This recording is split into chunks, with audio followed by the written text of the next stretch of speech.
Hey guys, what's going on? It's me, Jay. We're here to talk about a new film that's currently out right now called Sinners, directed by Ryan Coogler and Michael B. Jordan.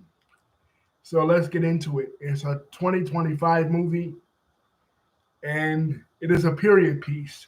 It is based on the life of two brothers, Elijah and Elias, known by their street monikers as Smoke and Stacks. They're twin brothers.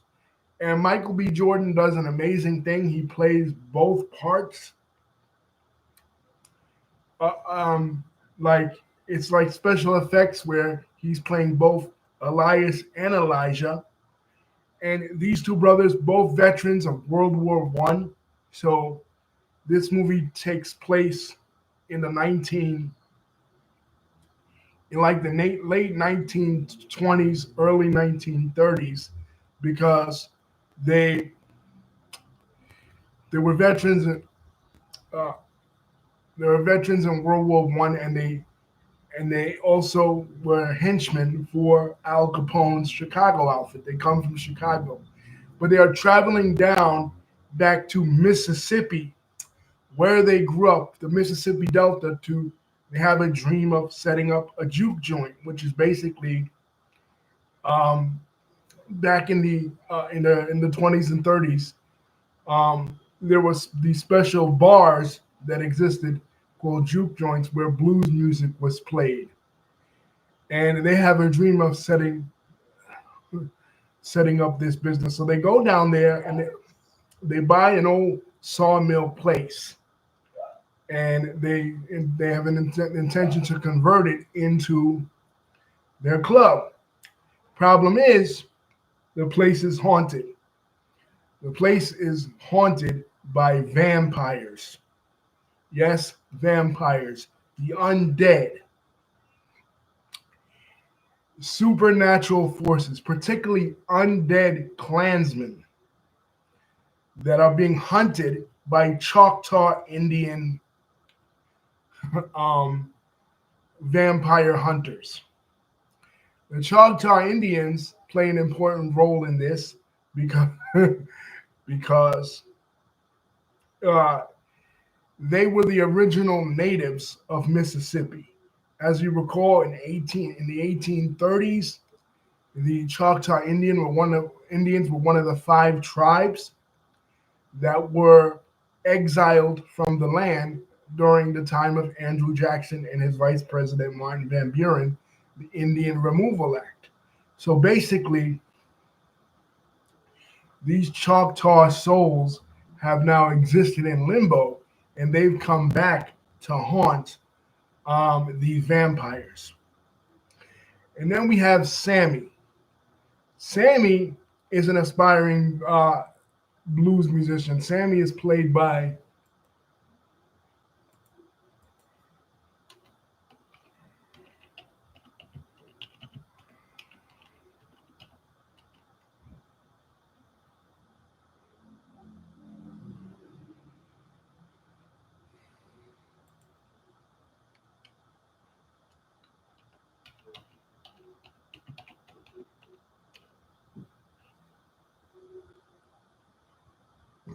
excuse me. Sammy is played by Miles Canton, and Miles Canton, he doesn't have any. He never played in any other movies before. This is his first movie ever, but he is tremendous in this. And with him,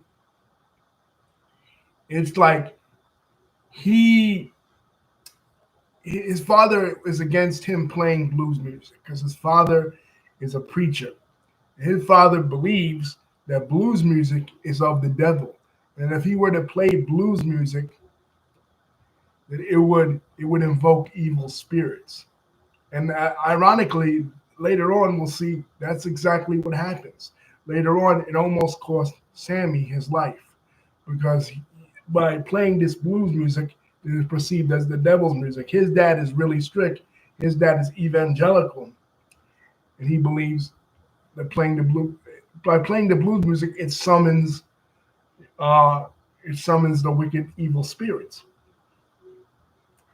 right? So you have him, and then you have um, Mary. You have uh, Elijah's, Elias's ex-wife.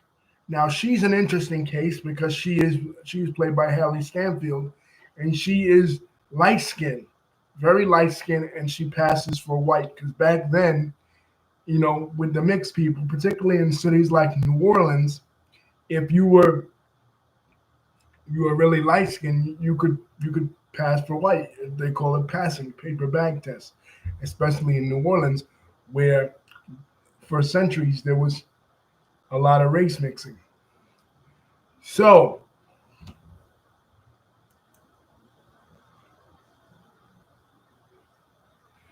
and then you have the vampires and the vampire hunters and the old sawmill owner, he's an Irish person. So you're dealing with that Irish sort of Irish American prejudices as well. But eventually, long story short, they get hunted by these vampires, and the brothers have to fight off these vampires in order to survive.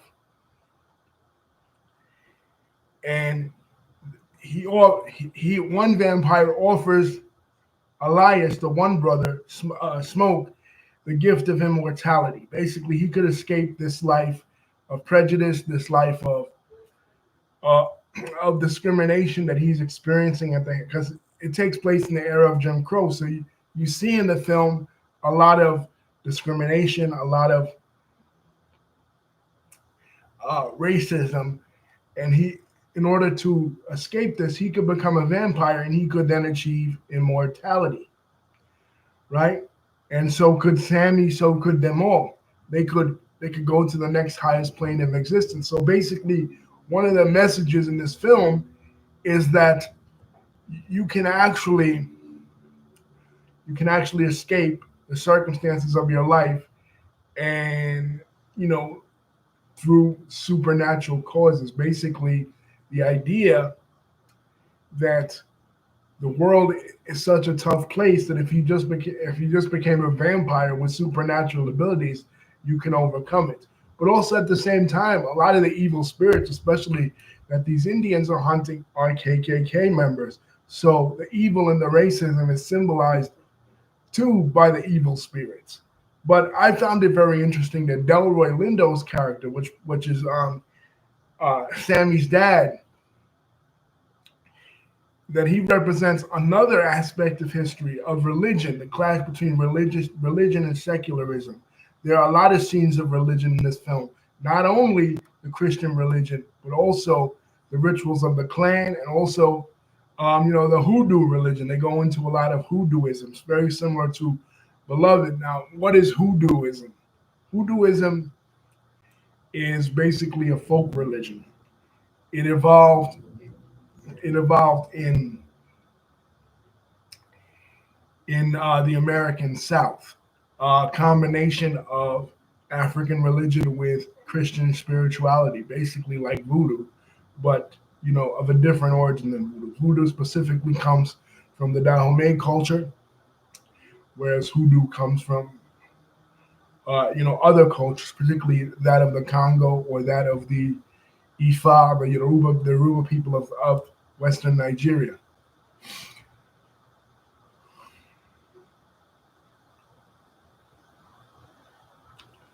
So they explored that, particularly with.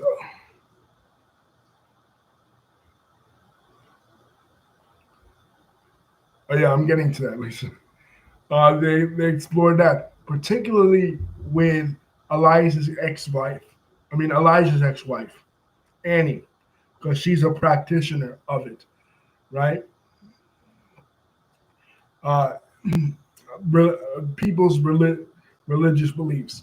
Now, why I think a lot of people would object to this is because in the film they portray religion, Christianity, particularly the preacher's character, Sammy's dad, as very strict, very constricting. He's keeping his son away from his natural talent. He is trying to shackle his son. He is trying to keep his son bounded, to this religious dogmatism, And also, I think a lot of religious people, at least, would have um, objections to it because it involves a lot of the occult. Like eventually, Sammy gets deep into the occult. He starts learning about the occult, things like voodoo, things like hoodoo, things like the spirits, in order to be able to conquer these vampires. You know, and it's like he has to embody and he has to take on the evilness of these vampires in order to be able to fight them, and these evil spirits, these demons. So I think that's it. Kind of makes religion kind of look bad, and it kind of makes religion kind of look backwards. It kind of look like oppressive, and a lot of these movies do that. I mean, like this isn't the first to do that.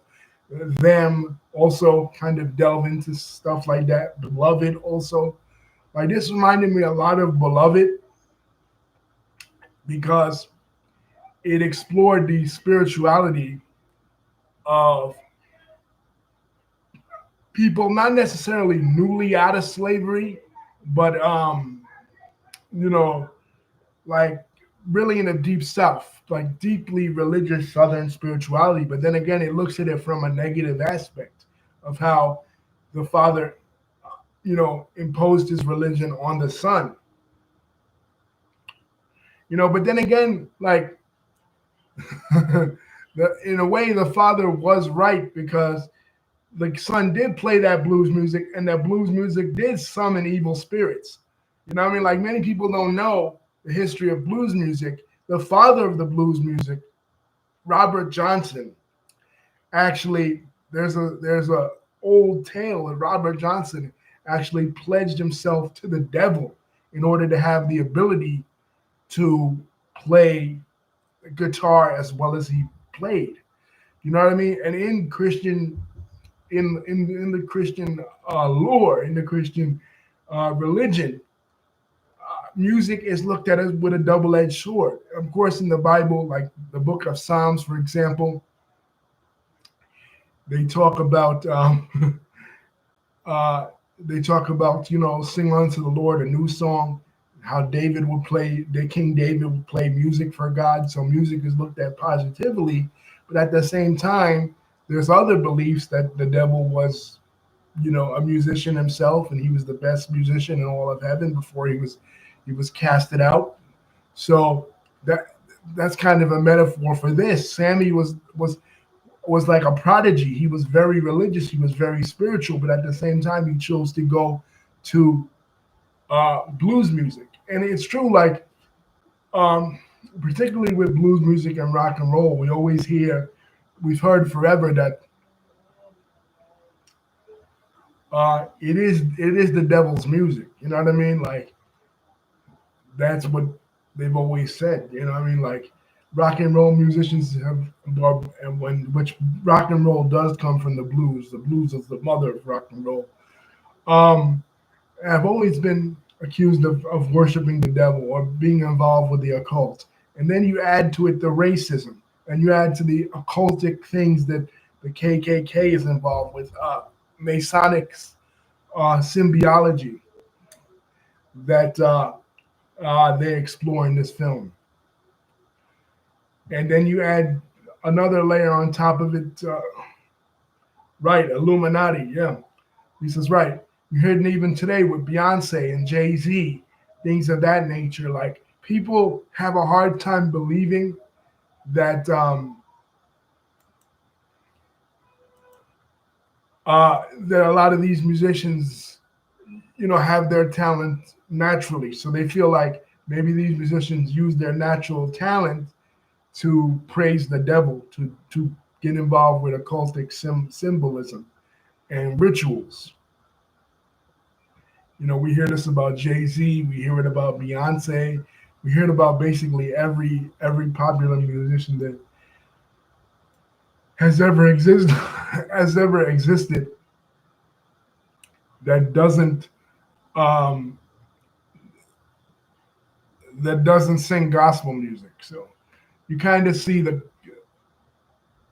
kind of battle between good and evil. I wanted to quote to you guys a verse that they mention in the movie is 1 Corinthians 10:13.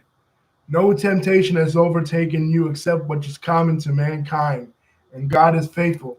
He will not let you be tempted beyond what you can bear. But when you are tempted, he will provide a way out for you that you can endure. In other words, this is quoted in a scene with Sammy.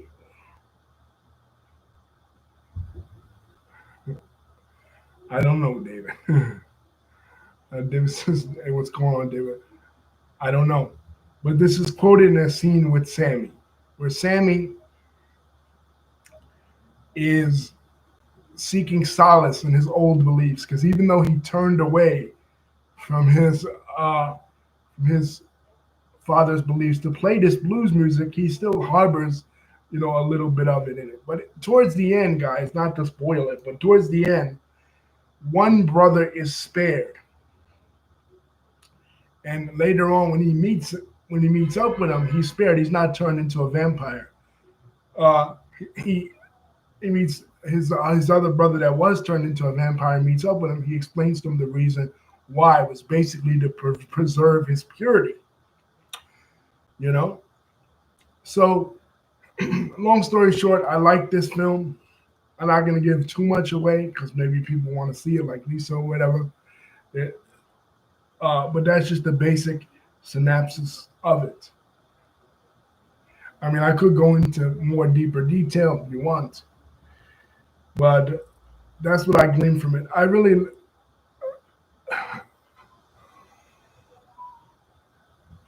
Yeah, I think they should. Lisa. I mean, they might be offended, by some of this, but this is new territory for particularly African American films. Um, these new style black directors like Ryan Coogler and Michael B. Jordan, Ryan Coogler in particular, they're doing stuff that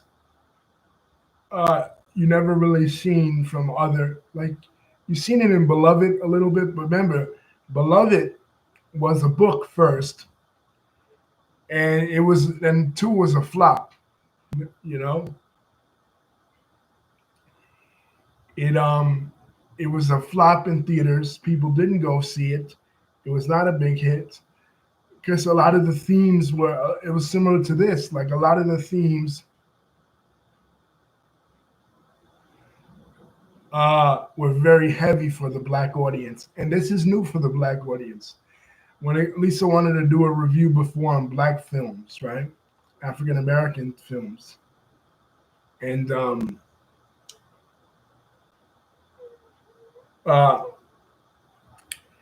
and we'll see if we ever do that review series. That there aren't a lot of, like, they don't really venture out in terms of genre, other than these new ones like Get Out and Us, and like Lisa saying, Ryan Coogler, all about the scary movies. These newer black films, these newer black directors. Usually, black cinema is usually about one of 3 things. Either it's a comedy, or it's a gangster movie, or it's about slavery and segregation and that whole period of black oppression. This kind of is too, but this puts a twist on it. Or it's a Tyler Perry movie, which is a combination of a religious film and a comedy movie. Like black film traditionally didn't really venture into the supernatural. They didn't really venture into the cult. They didn't really venture into the horror genre or anything like that. Maybe the sports genre or biographical genre if it was about, like, say, Jackie Robinson or Muhammad Ali. But other than that, not really. It's either gangster, it's comedy, or it's a historical piece. And this is a historical piece. David says he loves Tyler Perry movies. Yeah, David, they got a little bit tiring after a while. They were dominant for the whole of the 2000s. Lisa and I went to see a bunch of them, but uh,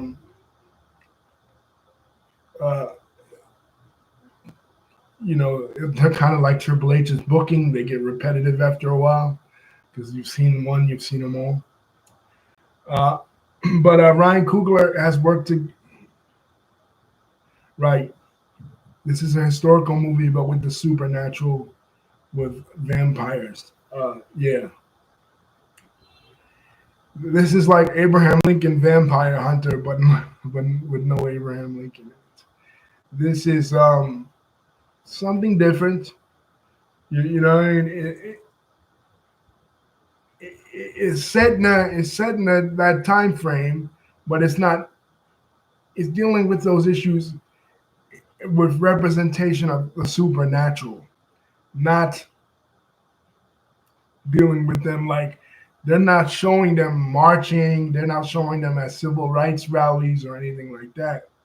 But they are dealing with the tension that's exhibited in a lot of black culture between the secret and the secular because religion plays an important role in, well, basically everybody's lives, but in particular, the African American experience because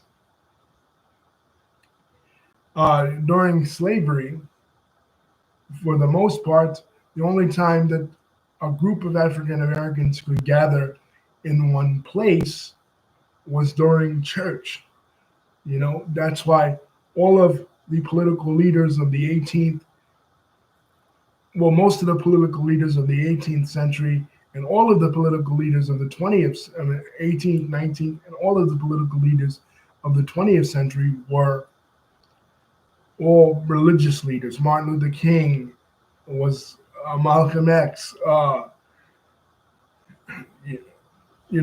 Adam Clayton Powell Jr. They were all religious leaders first, and then they became political leaders. Jesse Jackson, Al Sharpton, these individuals, because the church plays a different role, a social role in the lives of African Americans in a way that it really doesn't in the lives of other ethnic groups. Like you've never really seen a theologian make it high in politics or be a representative leader in the white community.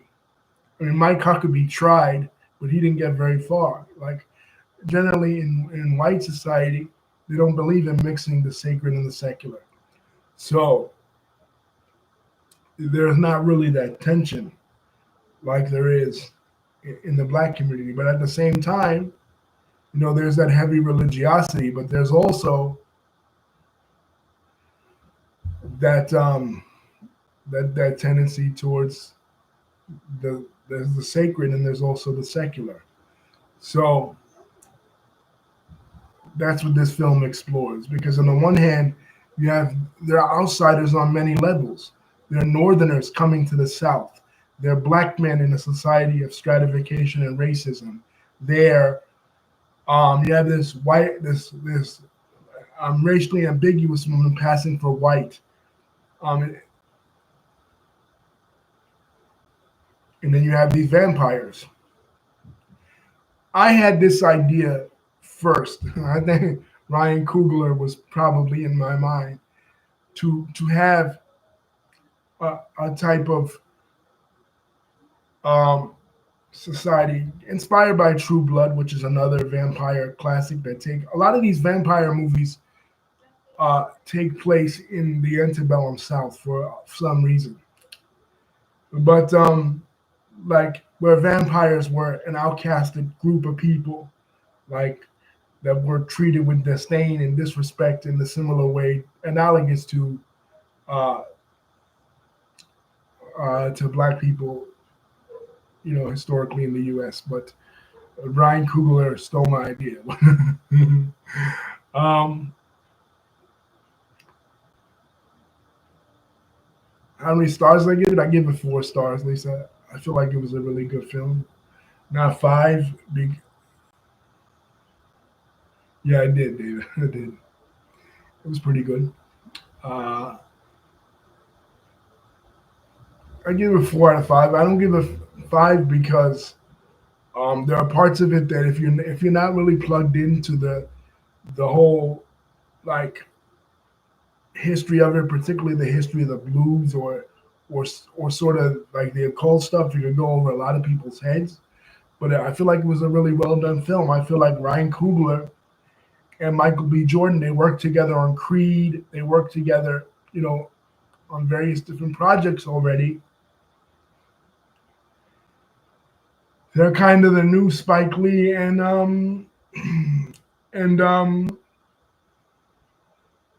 yeah, it was.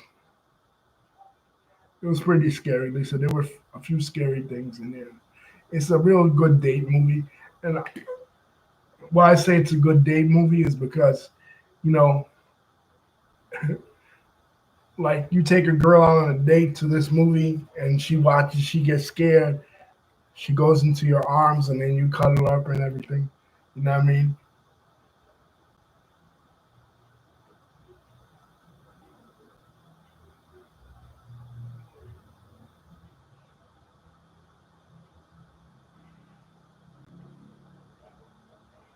Oh, okay. Yeah, that's why girls love. A lot of girls love scary movies. I'm not a fan of scary movies, so I was hesitant to see this. But when I saw the reviews and I saw that it had a lot of history in it, I'm like, okay, well, this is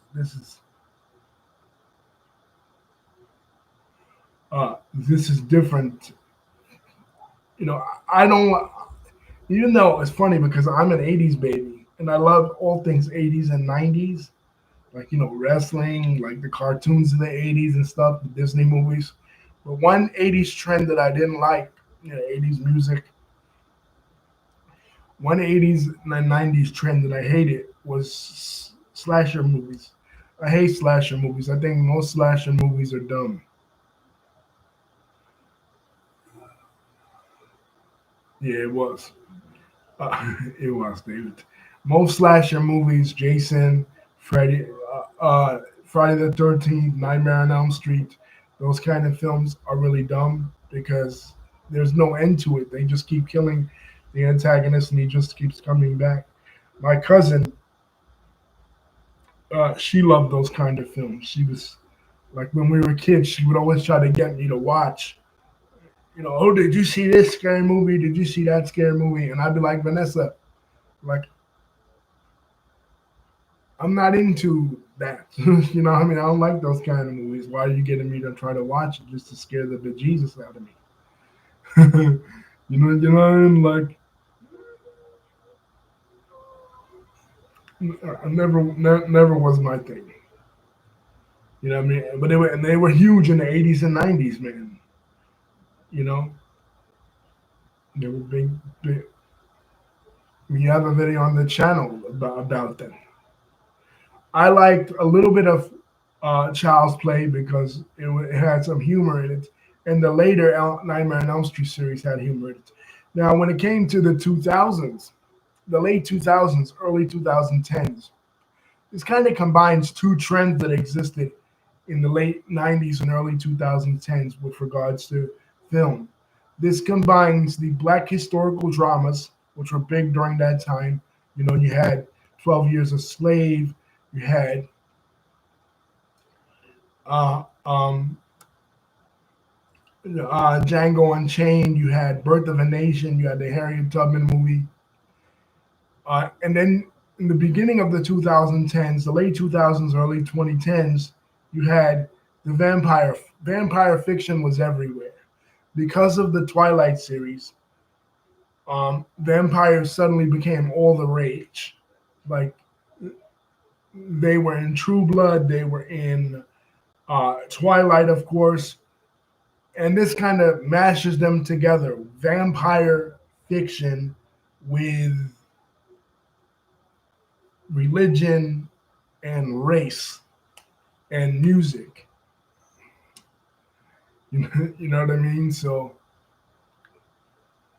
this is many types of genres in one, which is very unique because you don't really see that often.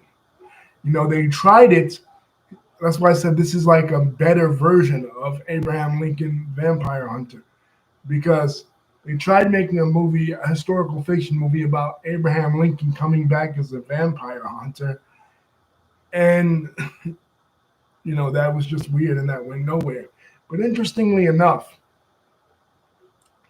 vampires tend to be always in most fictions, like even in Twilight, even in the first vampire fiction that I ever remember, not in Dracula and stuff, right, which is just heavily to David because he's from Romania, the homeland of the original vampire in fiction Dracula. But not in Dracula, but in like Anne Rice's series and in True Blood and in Twilight, most times vampires are ex-Confederate soldiers. For some reason, Confederate soldiers are romanticized in most of the vampire fiction series, starting with Anne Rice, starting with Interview with a Vampire, starting with Queen of the Damned with Lestat. I think because, like this movie, people have this fascination with New Orleans because New Orleans is part of the United States, but it's not part of the United States in the sense that it's different culturally. It has a different. It has right Vlad the Impaler. Right. It has a different. It has a different culture than the rest of the United States because it was up until 1803. New Orleans was under French rule, so it was heavily influenced by French and Catholic culture. So the slaves there, it was more similar to the Caribbean, to places like Haiti, to places like uh, the Dominican Republic, with French and Spanish influence. And then the American influence came after 1803. So they developed things like Mardi Gras, things like voodoo, other things that were similar to the Caribbean. So because this stuff comes out of New Orleans, when it comes to the occult, this has always fascinated. This region of the country has always fascinated people, and has been a breeding ground in a sense for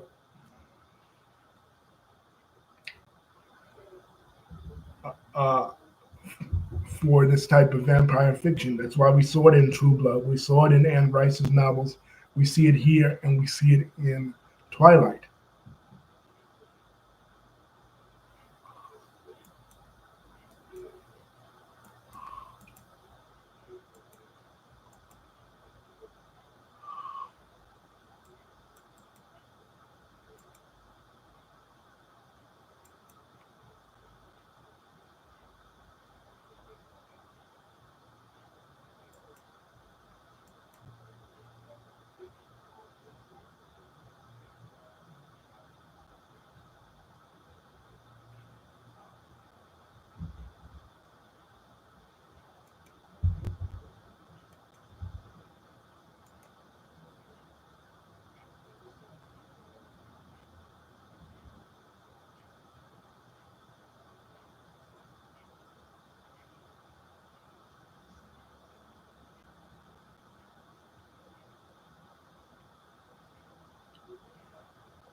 Uh, oh, okay. Yeah, I see at least. It says here,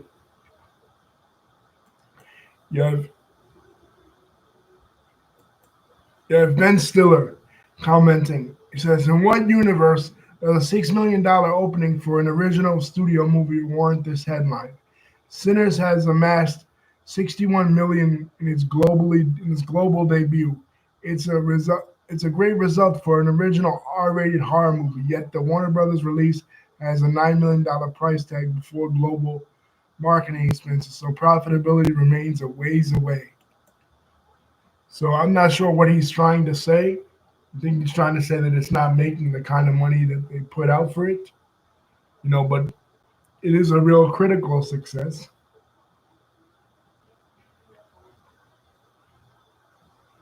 Oh yeah, the quote was from Variety, but I'm saying Ben Stiller's tweet. I'm not sure what.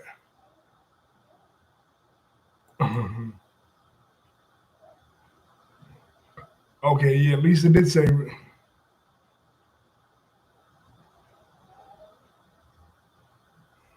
Okay, sorry, Lisa. I didn't read your thing until later. I just saw the. Uh,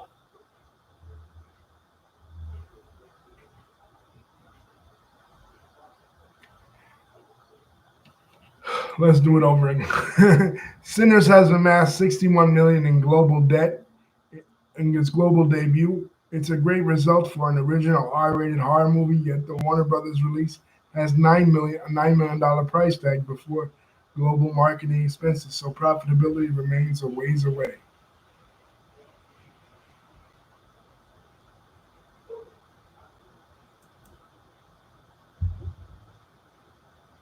Yeah, I know. Yeah, Jerry Stiller from Seinfeld and King of Queens.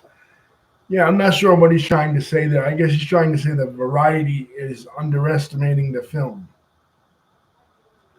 but it is an independent release, an original story, and I gotta give it up to Ryan Coogler for doing this because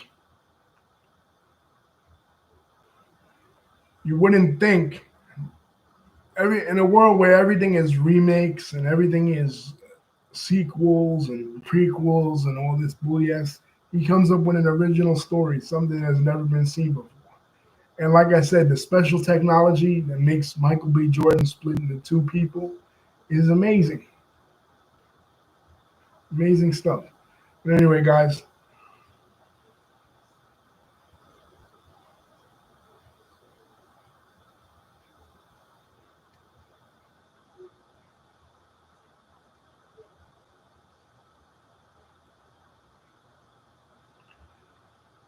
this is not getting a lot of yeah, Lisa says Variety was being messy without being racist. This is not getting a lot of backing and support, unfortunately. A lot of the praise of this film is being spread by word of mouth. Videos like mine, videos. Jeremy Johns gave it a thumbs up. Uh,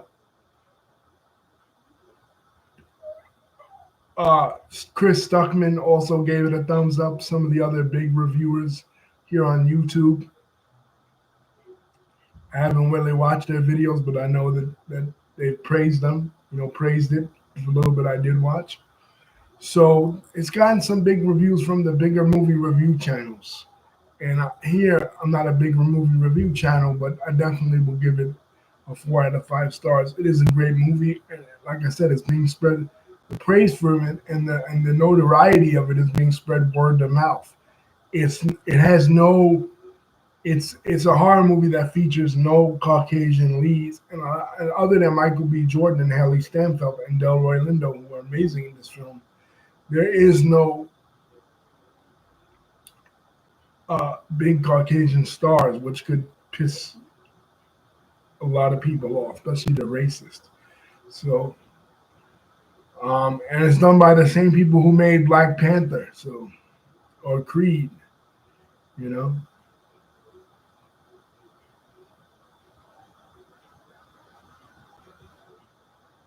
And I'm happy to see it. Independent black media, that's what we need. And, different types of African American stories other than just ghetto and comedy and struggle films.